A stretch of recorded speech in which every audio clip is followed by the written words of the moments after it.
Hoje nós vamos dar o sétimo tema, a presença dos anjos no livro dos Atos dos Apóstolos.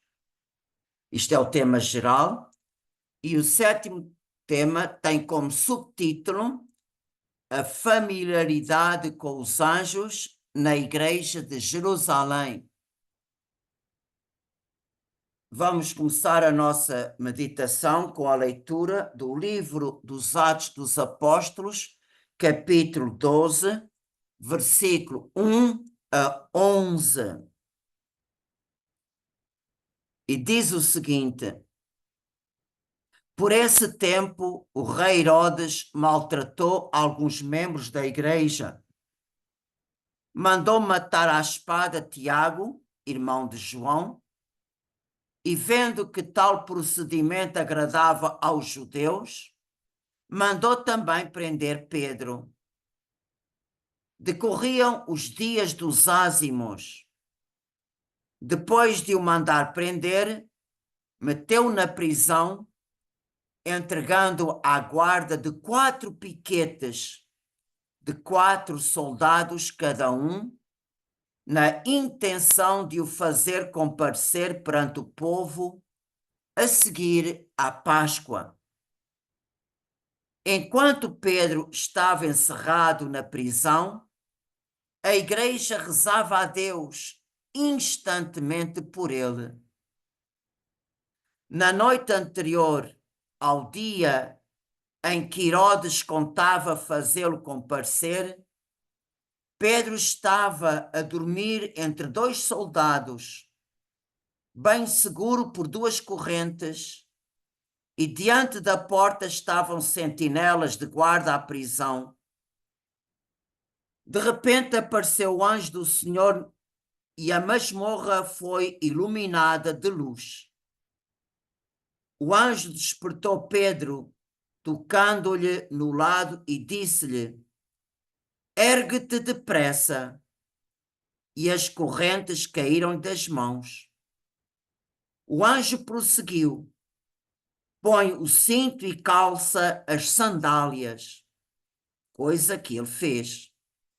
Depois disse-lhe: Envolve-te na tua capa e segue-me. Pedro saiu e seguiu. Não abrangia a realidade do que lhe estava sucedendo por intervenção do anjo, pois julgava ter uma visão. Depois de atravessarem o primeiro posto da guarda e o segundo, chegaram à porta de ferro que dá para a cidade, a qual se abriu por si mesma. Saíram avançando por uma rua e logo o anjo se retirou de junto dele. Pedro, voltando a si, exclamou: Agora sei que o Senhor enviou o seu anjo e me arrancou das mãos de Herodes e de tudo o que o povo judeu esperava. Este capítulo 12 é um grande exemplo para todos aqueles que se dedicam ao apostolado e mesmo para aqueles que no meio de trabalho ou por meio, no meio da sua própria família, põe o Senhor nesses ambientes. O Senhor está onde nós estamos. E o mais importante é nós vivermos na sua presença. E quem se deixa guiar pelo Divino Espírito Santo e pela fé, podemos estar seguros que Deus vai fazer maravilhas através dos seus anjos. E por que é que nós temos a certeza disto? Porque o que se passou no início da igreja se passa ao longo dos séculos e se passará até ao fim do mundo. Vocês podem ter a certeza. tudo depende da nossa fé e tudo depende da nossa abertura à ação dos santos anjos. Por isso, Deus é um só. Deus, como ele agiu no princípio da igreja, ele vai agir até ao fim dos tempos. E tudo o Senhor deixa dependente da nossa abertura. Só. Somos nós que temos que abrir a porta. E voltando a esta narrativa, São Lucas, que é o escritor do livro dos Atos dos Apóstolos, ele tem a preocupação de situar historicamente este episódio da prisão de Pedro. Esta passagem, na verdade, situou-se no ano 44 da era cristã, ou seja, no 4º ano do Império de Cláudio. Este rei Herodes é o neto do rei Herodes o Grande, que mandou matar os santos inocentes no tempo de Jesus. Apesar de terem o mesmo nome, não façam confusão entre o rei Herodes o Grande, que reinava no tempo do nascimento de Jesus, e este rei Herodes, que era filho de Aristóbulo e neto de Herodes o Grande. E vemos que esta perseguição que ele instigou não se limitou a maltratar alguns membros da igreja. Ele foi mais além. Ele matou à espada Tiago, irmão de João, filho de Zebedeu, e como isto agradava aos judeus, ainda mandou prender Pedro. E se nós pensarmos que Tiago, filho de Zebedeu, foi o primeiro apóstolo a morrer mártir, vemos que isto cumpre uma profecia que está narrada no Evangelho de São Mateus, quando a mãe de Tiago e João pediu a Jesus: ordena que os meus 2 filhos se sentem à tua direita e à tua esquerda no teu reino. E Jesus pergunta aos 2 irmãos: podeis beber o cálice que eu vou beber? Claro, eles pensavam que Jesus falava que eles iam beber pelo mesmo copo que Jesus bebia. Lembrem-se que os apóstolos tinham ainda a ideia que Jesus iria instaurar um reino terreno deste mundo. Só pouco a pouco que Jesus vai desligá-los desta ideia para lhes ensinar a sua verdadeira messianalidade. E vemos que a resposta deles foi logo: sim, podemos beber. E Jesus responde: na verdade, bebereis do meu cálice. Portanto, ireis participar da minha paixão. Jesus fala da sua paixão como o meu cálice. E Jesus profetiza que eles irão participar da sua paixão.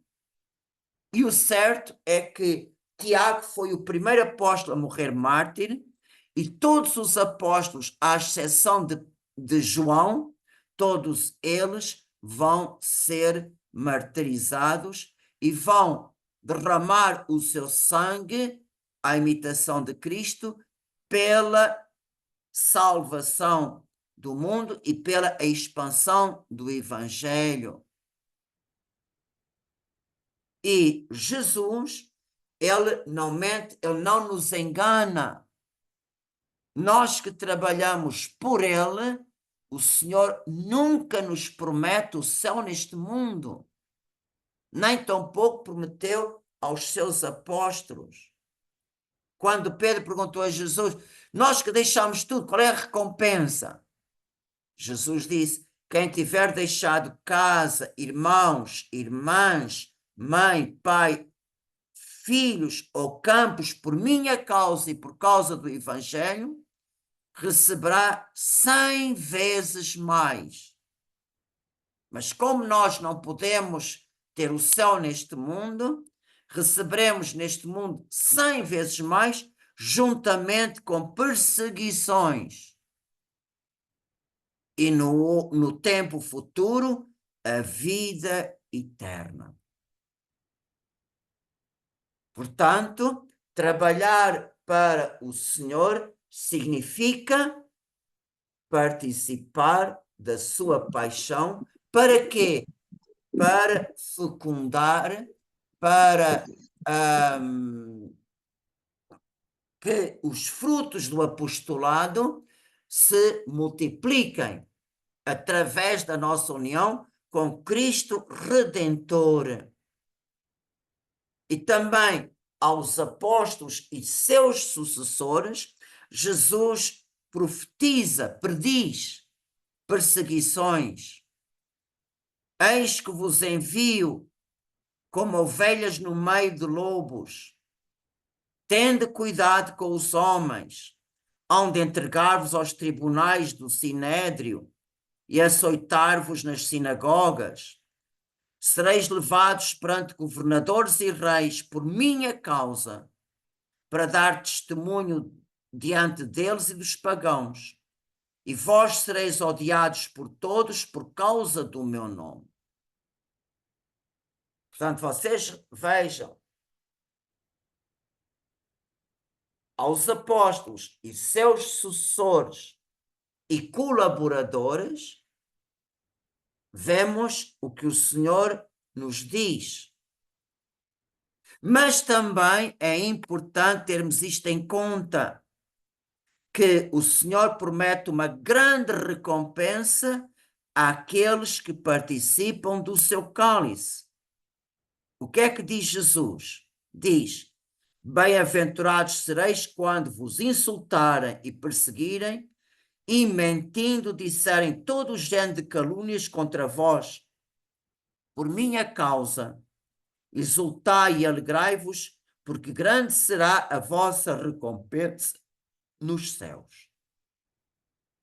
Por isso, vocês vejam como é tão importante, tão preciosa a vossa oração pelo clero. É muito importante rezardes e até oferecerdes algum sacrifício para que o Senhor fecunde o ministério sacerdotal. Eu estou convencido, da mesma maneira que vós precisais da nossa oração, e é por isso que muitos, eu posso vos dar testemunho como sacerdote, todos os dias, todos os dias vêm pessoas ter comigo com aflições e com angústias, com dificuldades, a pedir as minhas orações. Assim como o povo precisa das orações do sacerdote, também o sacerdote precisa da oração do povo. O povo açoriano tem um provérbio muito sábio que ele diz: o povo faz o padre e o padre faz o povo. E é verdade, porque a missão hoje, ser sacerdote, não é fácil. Como também não é fácil para ninguém a vida. Não é fácil ser-se criança hoje, nem jovem, nem adulto. Não é fácil hoje ser-se pai no mundo de hoje, nem ser-se mãe. Não é fácil hoje ser-se avô e avó. Como também não é fácil hoje ser-se doente. E não é fácil hoje ser-se idoso. Estamos todos num mundo hostil. E por isso nós precisamos da oração uns dos outros. E quando as nossas orações unidas ao anjo sobe até Deus, Deus faz descer através dos anjos todas as graças que nós necessitamos. E também no ano 44, o mundo não estava fácil para a igreja de Jerusalém.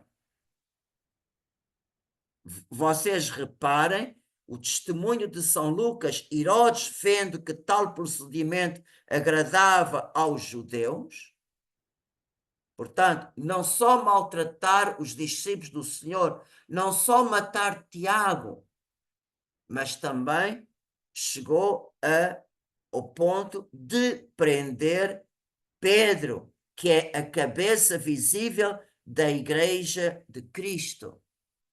E reparem o que Lucas diz, que Pedro foi posto na prisão durante a semana dos ázimos. Durante uma semana antes da Páscoa, comiam pão sem fermento. E Herodes queria deixar passar a Páscoa para apresentar Pedro diante do tribunal. E o que é que os judeus esperavam? É que Pedro fosse condenado à morte, da mesma maneira que os judeus pediram a Pilatos a morte de Jesus. É possível que Pedro foi metido na mesma prisão que Jesus esteve aquelas horas entre a condenação do Sinédrio e, de madrugada, ser apresentado ao tribunal de Pilatos. E é curioso que Pedro está absolutamente consciente do desfecho daquela prisão. Poderá exatamente acontecer com ele o que aconteceu com o Divino Mestre. Claro que o Evangelho, o livro dos Atos dos Apóstolos não descreve, mas nós podemos imaginar muito bem Pedro passando por toda esta experiência, pela mesma prisão, por todas estas circunstâncias, reviver uma Páscoa. Como Pedro deve ter revivido no seu coração a paixão de Jesus Cristo. E vós sabeis que o nosso Deus é o Deus dos impossíveis. Como o anjo Gabriel disse a Nossa Senhora, a Deus nada é impossível. E por isso, no final da sua libertação miraculosa, Pedro pensava que só estava a ter uma visão, mais nada. Quando se deu conta que aquilo era realidade, Pedro exclamou: agora sei que o Senhor enviou o seu anjo e me arrancou das mãos de Herodes e de tudo o que o povo judeus esperava. E o rei Herodes Agripa, ele tem um cuidado especial nesta prisão. O rei Herodes Agripa sabia muito bem quem era Pedro E por isso Pedro estava à guarda de 4 piquetes de guardas, e cada piquete tinha 4 soldados. Portanto, Pedro estava guardado com a máxima segurança. E vemos que, sem qualquer explicação, ele é libertado. E só para vocês compreenderem um pouco melhor, para Pedro, esta é a segunda prisão. A primeira prisão de Pedro e dos apóstolos está narrada no livro dos Atos dos Apóstolos, capítulo 5. E vemos que, contra toda a expectativa, os apóstolos foram libertados pelo anjo, e o anjo mandou os apóstolos, naquela ocasião, ir ao templo anunciar palavras de vida eterna. E os apóstolos obedeceram. E, claro que foram presos novamente. Por isso, era normal, se os judeus tiveram, e os sumos sacerdotes e o sinédrio tiveram esta experiência, se os apóstolos aquela vez escaparam da prisão, então Pedro tem que ser guardado agora com a máxima segurança. E claro que na noite anterior, àquele dia que Herodes contava comparecê-lo, Pedro estava no meio de 2 soldados, seguro por 2 correntes, e diante da porta estavam sentinelas de guarda à prisão. Por isso vocês vejam como esta segunda prisão de Pedro há precauções, há providências, aumentou a guarda, a segurança, para que desta vez Pedro não escapasse. E vocês vejam o que é que aconteceu aqui de extraordinário, porque é que o Senhor enviou também o seu anjo a Pedro. Porque está escrito neste mesmo capítulo 12, que enquanto Pedro estava na prisão, a igreja de Deus rezava instantemente por ele. Vocês vejam como há uma comunhão de oração entre a comunidade cristã de Jerusalém e Pedro. Temos aqui um grande testemunho da união, da comunhão fraterna dos fiéis com os apóstolos. Agora, nós sabemos que a hora de Pedro dar o seu sangue por Cristo não tinha chegado. Mas uma coisa é certa, Pedro deve ter vivido uma agonia, uma angústia semelhante àquela que Jesus passou no Jardim das Oliveiras, dentro da sua medida. Pedro, naqueles dias que esteve durante os ázimos, passado a Páscoa, realmente Jesus deve ter contado os dias que o separava da condenação e da morte. E é importante que, tal como Jesus orou com insistência, também Pedro deve ter orado. Não só a igreja orou por ele, mas também Pedro deve ter orado com insistência. Jesus, no Jardim das Oliveiras, orou e recebeu a ajuda do anjo.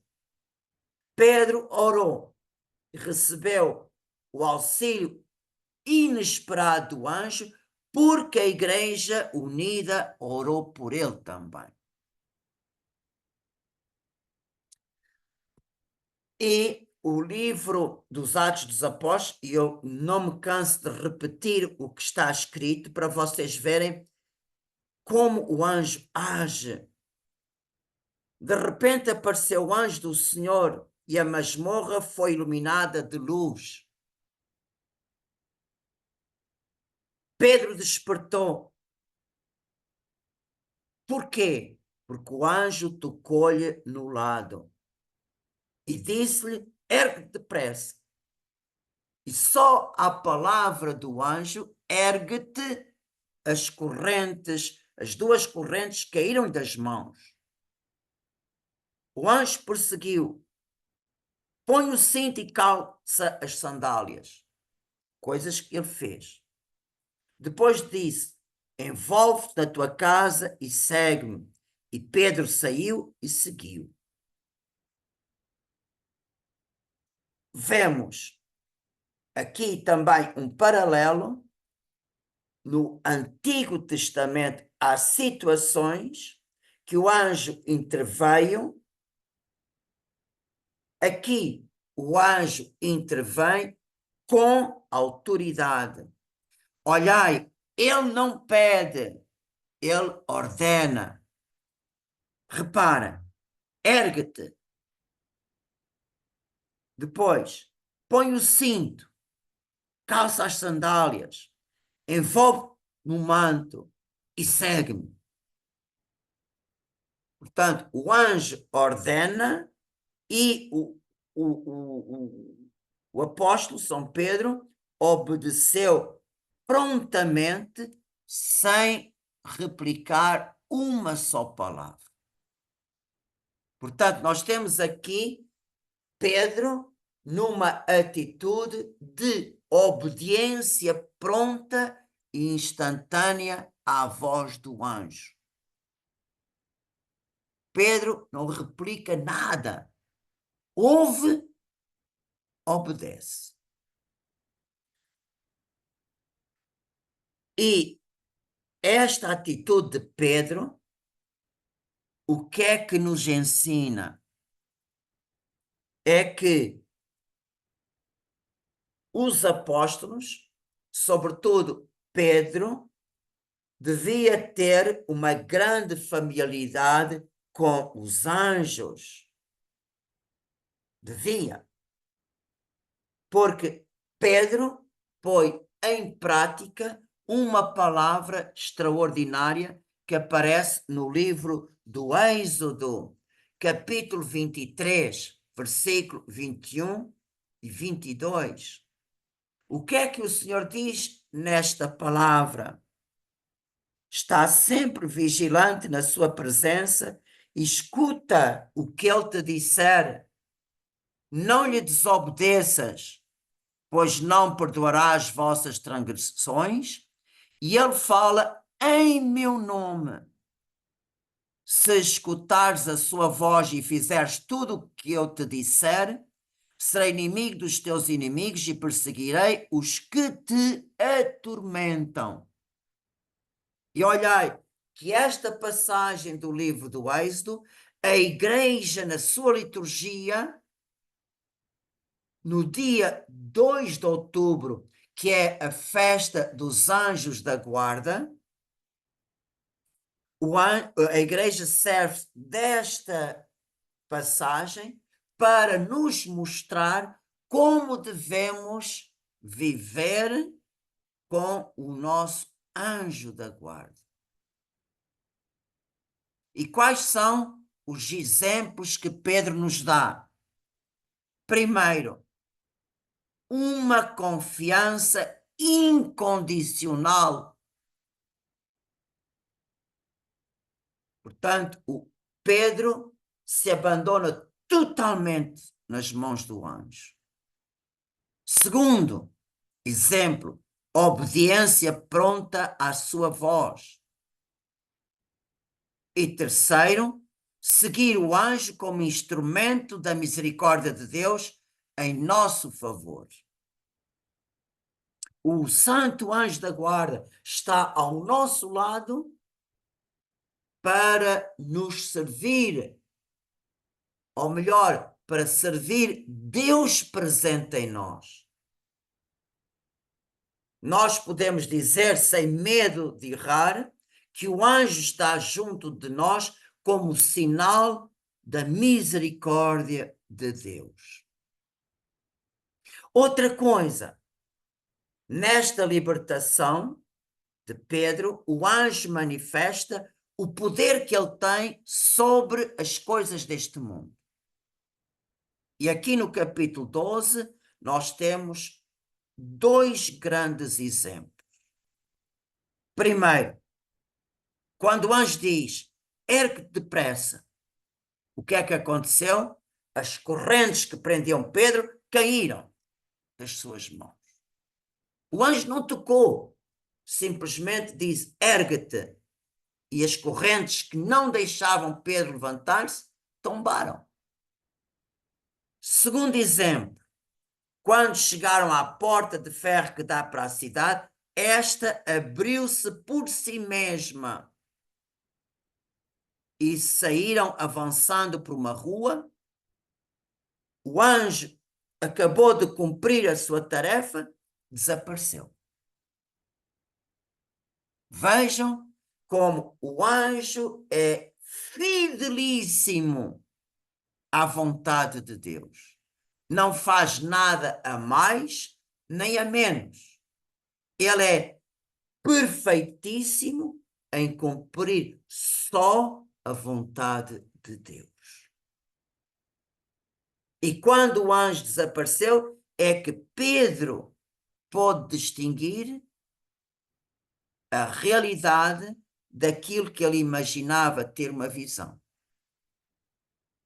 Quando o anjo desapareceu, agora eu sei que Deus enviou o seu anjo.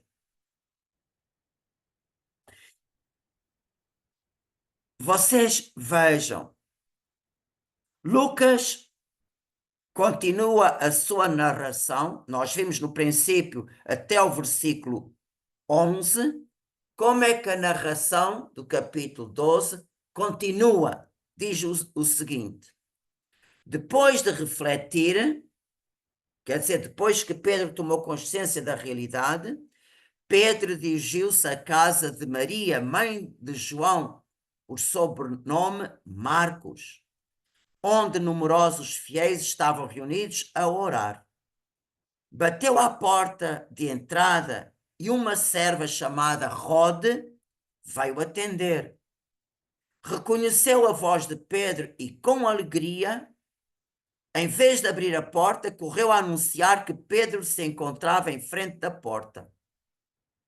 Estás louca, disseram eles. Como ela afirmava sem hesitar que era verdade, disseram, é o seu anjo. Como é que os cristãos, diante da afirmação de Rode, imediatamente disseram, é o seu anjo? Eles pensavam, é impossível Pedro estar ali, é impossível. Agora, quem está diante da porta só pode ser o seu anjo, não pode ser Pedro. Então, mostra que a intimidade entre os apóstolos e o anjo, também os cristãos tinham esta mesma familiaridade. Como os cristãos da comunidade de Jerusalém, eles viviam unidos aos anjos. E havia uma grande abertura nos seus corações para poderem receber o auxílio que Deus enviava através dos seus espíritos bem-aventurados, através dos seus servos. E vocês reparem que este mesmo pensamento que eu vos estou a transmitir, São José Maria Escrivá, fundador da Opus Dei, no seu livro O Caminho, no número 570, ele tem este pensamento, que eu vou-vos ler agora. bebe na fonte cristalina dos Atos dos Apóstolos. No capítulo 12, Pedro foi libertado da prisão pela mão do anjo. Chega à casa da mãe de Marcos. Aqueles que lá se encontravam não quiseram acreditar na pequena serva, que afirmava que Pedro estava na porta. É o seu anjo, disseram eles. Admira que confiança os primeiros cristãos se dirigiam aos seus anjos da guarda. E tu?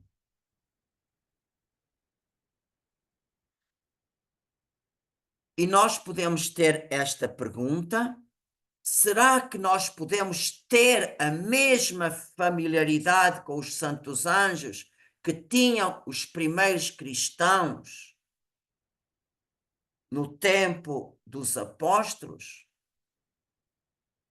Claro que sim.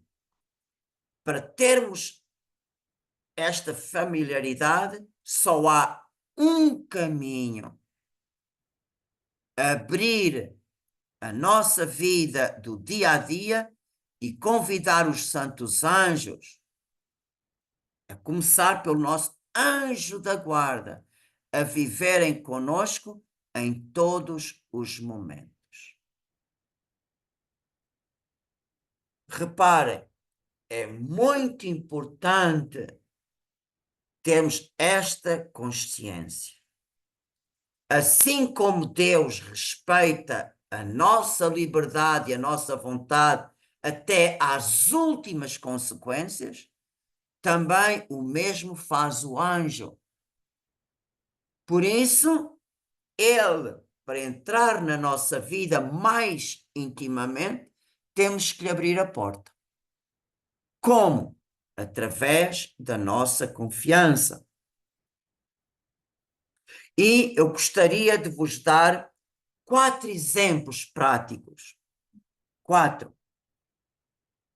Durante a minha vida sacerdotal, eu vou fazer só este parênteses, durante a minha vida sacerdotal, quando alguma pessoa me dava um testemunho de como vivia com o seu anjo, eu escrevia.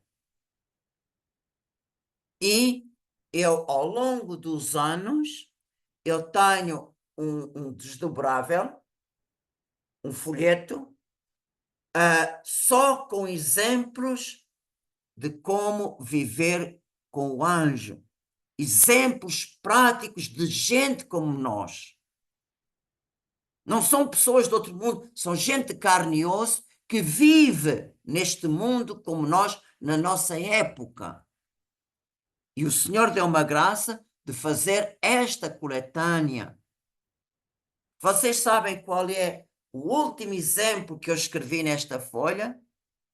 Foi de uma senhora que ela disse-me, eu fiquei realmente maravilhado, ela disse-me: eu peço ao meu anjo da guarda, meu anjo, não me deixes entrar em nenhum lugar onde tu não podes entrar. Eu realmente fiquei maravilhado porque eu nunca ouvi falar disto. E veja como o Espírito Santo iluminou esta pessoa para, no seu dia a dia, fazer este pedido ao seu anjo. Foi o último exemplo que realmente eu coletei. E este exemplo veio-me parar quando menos esperava. Mas é um exemplo muito importante. Meu anjo da guarda, não me deixes entrar em nenhum lugar onde tu não podes entrar. Mas voltando àqueles 4 exemplos práticos que eu gostaria de vos dar. Por exemplo, quando vamos começar a nossa oração ou algum ato de piedade. Meu anjo, reza comigo e completa tudo que me faltar em perfeição. E no final, muito obrigado, meu anjo. É muito importante. Por quê? Reparem, eu volto à mensagem de Fátima. Qual foi a primeira palavra que o anjo disse? Rezai comigo. Se o anjo convidou os pastorinhos, rezai comigo, porque é que nós também não podemos convidar o nosso anjo da guarda? Meu anjo, reza comigo. E nunca se esqueçam no final de agradecer. Quando vamos realizar algum trabalho, por mais pequenino que seja, meu anjo da guarda trabalha comigo e ajuda-me. Olhai que há uma grande diferença trabalharmos sozinhos ou trabalharmos com o nosso anjo. Se estamos presentes num momento de convívio com amigos, olhai como isto é tão importante. Às vezes estamos entre amigos e com conversas, às vezes a gente deixa de ser vigilante. E, por exemplo, podemos dizer, meu anjo, não deixes que saia da minha boca nenhuma palavra negativa. Às vezes começamos a falar e quando a gente dá-se conta já estamos a falar deste e daquele e daquele outro e não sei o quê, não sei o que mais. E quando a gente já vê, pronto, já está o diabo a fazer festa. Vocês vejam como é tão importante. Meu anjo da guarda, não deixe que nenhuma palavra negativa saia da minha boca. Ou então, isto é outra coisa prática. Olhai, quantos passos nós já demos hoje? A gente não sabe. Quantas pessoas já se cruzaram no nosso caminho hoje? Talvez são pessoas que nunca mais vamos ver na nossa vida. Isto significa que só hoje nós estivemos na presença do seu anjo da guarda.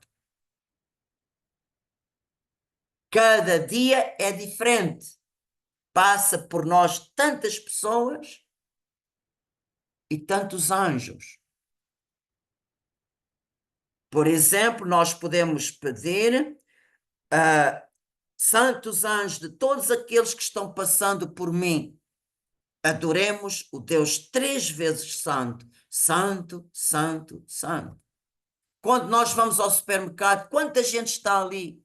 Com os anjos da guarda, todas as pessoas que estão a fazer compras no supermercado. Santo, santo, santo.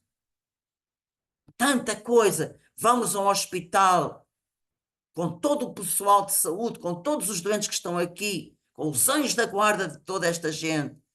Santo, santo, santo. Todos estes exemplos é para vocês verem como é abrir a porta aos anjos na nossa vida concreta de todos os dias. E nós podemos dizer qual é o fruto que houve desta prisão de Pedro.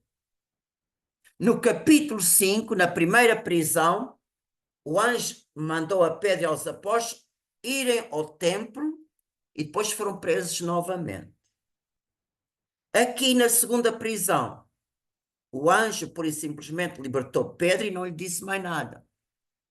E foi por isso que Pedro, iluminado, foi ter à casa de Maria, mãe de Marcos. E é interessante, naquela mesma noite, diz São Lucas, no versículo 17, Pedro retirou-se dali e foi para outro sítio. Portanto, podemos dizer que Pedro realmente, a este momento da sua prisão, marcou uma etapa na história do seu ministério. E Herodes, veja, para agradar ao povo, ele ia cometer uma grave injustiça. E o Senhor no Êxodo diz: se escutares o que eu te disser, serei inimigo dos teus inimigos e adversário dos teus adversários. E nós podemos ver no capítulo 23 qual foi o fim deste rei, Herodes Agripa. Está escrito: no mesmo instante o feriu o anjo do Senhor por não ter dado glória a Deus, e roído pelos vermes, expirou. Vede como Deus é verdadeiro. E para terminar a nossa meditação, eu gostaria de vos ler um pensamento de São Francisco de Sales, doutor da Igreja. Ele aconselha-nos: tornai-vos muito familiarizados com os anjos. Vede-os muitas vezes invisivelmente presentes nas vossas vidas e particularmente amai e reverenciai o anjo da vossa diocese, os anjos das pessoas com quem viveis, e especialmente o vosso anjo da guarda. Suplicai-lhes com frequência, louvai-os diariamente e aproveitai a sua ajuda em todos os vossos assuntos, quer sejam a nível individual ou temporal, para que eles cooperem segundo as vossas intenções. Amém.